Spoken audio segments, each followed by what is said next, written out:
Salam 0%.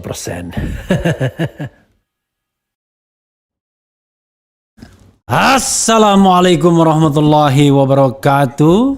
Sobat RH sekalian, jumpa lagi kita di channel yang keren ini. Keren jaras. Sobat RH sekalian, ini menjelang maghrib ya. Saya sedang menunggu sahabat saya yang pasti sudah sangat dikenal oleh Sobat RH sekalian. His name is RG ya, alias Rocky Gerung. Jadi saya mau mengundang dia langsung ke sini karena dia belum pernah ke sini ya. Memang beberapa kegiatan kita mengundang Rocky Gerung, tetapi itu waktu ada secangkir opini, kemudian ada apa yang namanya kemarin kita pernah mengundang juga seperti di Cecar Show misalnya, dan saya juga pernah ke sana. Kemudian kuat ya, kuliah akal sehat, RHRG gitu. Nah tapi sekarang kita undang dia ke sini biar lebih baik. Nah cuma begini Sobat RH sekalian, ini memperhatikan masukan ya. Barangkali kita akan record agar kualitas suara, kualitas gambarnya prima. Jadi kalau seandainya Sobat RH sekalian mau mengajukan pertanyaan kepada Rocky Gerung, tolong ajukan di video ini saja. nanti akan saya sampaikan ke Rocky Gerung pertanyaan-pertanyaan tersebut ya. Karena dia on the way dan memang saya tahu macet. Karena saya juga baru dari Depok pergi ke Depok perkawinan, alhamdulillah sudah bubar. Tapi sempat foto bareng dengan pengantin kedua pengantinnya, dan yang laki-laki sudah pakai sarung karena sudah ganti pakaian. Oke Sobat RH sekalian, ini ada berita yang menarik ya, yaitu terbongkar upaya cara licik ya dari partai untuk menghalangi langkah SBY masuk istana tahun 2003 silam. Oke, good ya, coba kita bacakan. Dilansir oleh Demokrasi.id, pengamat politik Rocky Gerung menyebut ada partai yang berusaha dihalangi PDI Perjuangan untuk masuk ke istana. Ia pun membahas perihal asal ambang batas presiden atau presidential threshold 20% yang dianggap mencederai demokrasi. Kata dia, presidential threshold 20% adalah akal-akalan partai yang digawangi Megawati Soekarno Putri untuk membendung Partai Demokrat atau Susilo Bambang Yudhoyono SBY masuk istana. Ia menceritakan di tahun 2003 di mana presidential threshold pertama kali dipasang dan tidak ada orang yang percaya bahwa SBY bisa memenuhi aturan tersebut. Nggak ada yang percaya bahwa SBY bisa lolos threshold.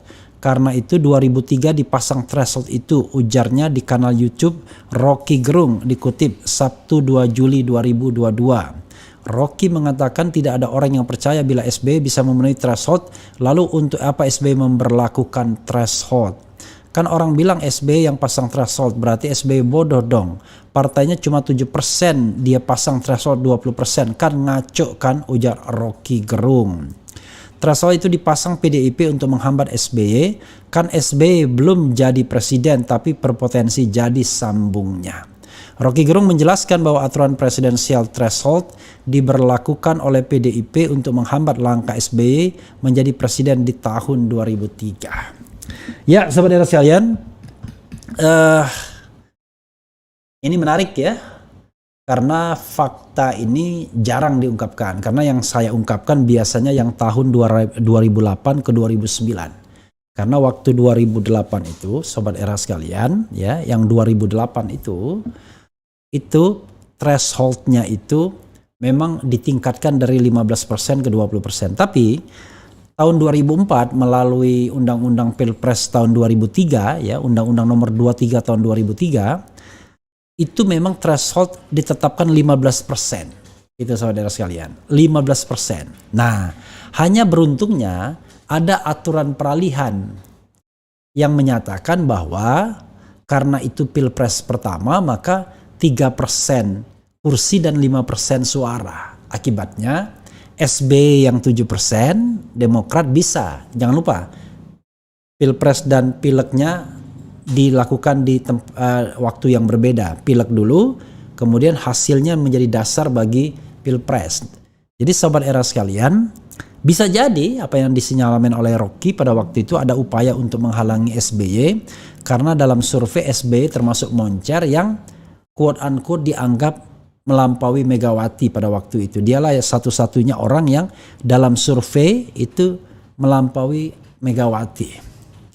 Belakangan kemudian Megawati dilampaui Prabowo, Prabowo dilampaui oleh Jokowi. Nah, karena itulah kemudian yang terjadi adalah wajar kalau kemudian dipasang presidensial threshold untuk menghalangi kandidat yang potensial. Nah, saya tidak tahu tapi waktu itu nanti mungkin kita perlu referensi lain kenapa akhirnya itu dipakai pasal peralihan, aturan peralihan yang mengatakan cukup 3% instead of 15%. Karena Undang-Undang 23 tahun 2003 itu sebenarnya sudah benar-benar menjaring, maksudnya bisa menghalangi seorang SBY untuk menjadi presiden, karena pada waktu itu memang Demokrat belum jelas apakah akan menjadi partai yang diminati atau tidak. Mungkin saja sobat era sekalian, mungkin ya. Mungkin juga pada waktu itu partai-partai berpikir, sebagai partai baru Demokrat mungkin nggak akan bisa mencapai 3% sekalipun. Kira-kira begitu. Ternyata dia bisa mencapai 7%. Dengan 7% itulah SBY menjadikannya political vehicle untuk maju sebagai calon presiden. Menggandeng Yusuf Kalla yang pada waktu itu sedang tidak jelas dari partai mana. Dia dari Golkar, tetapi dia tidak di kepengurusan inti Golkar.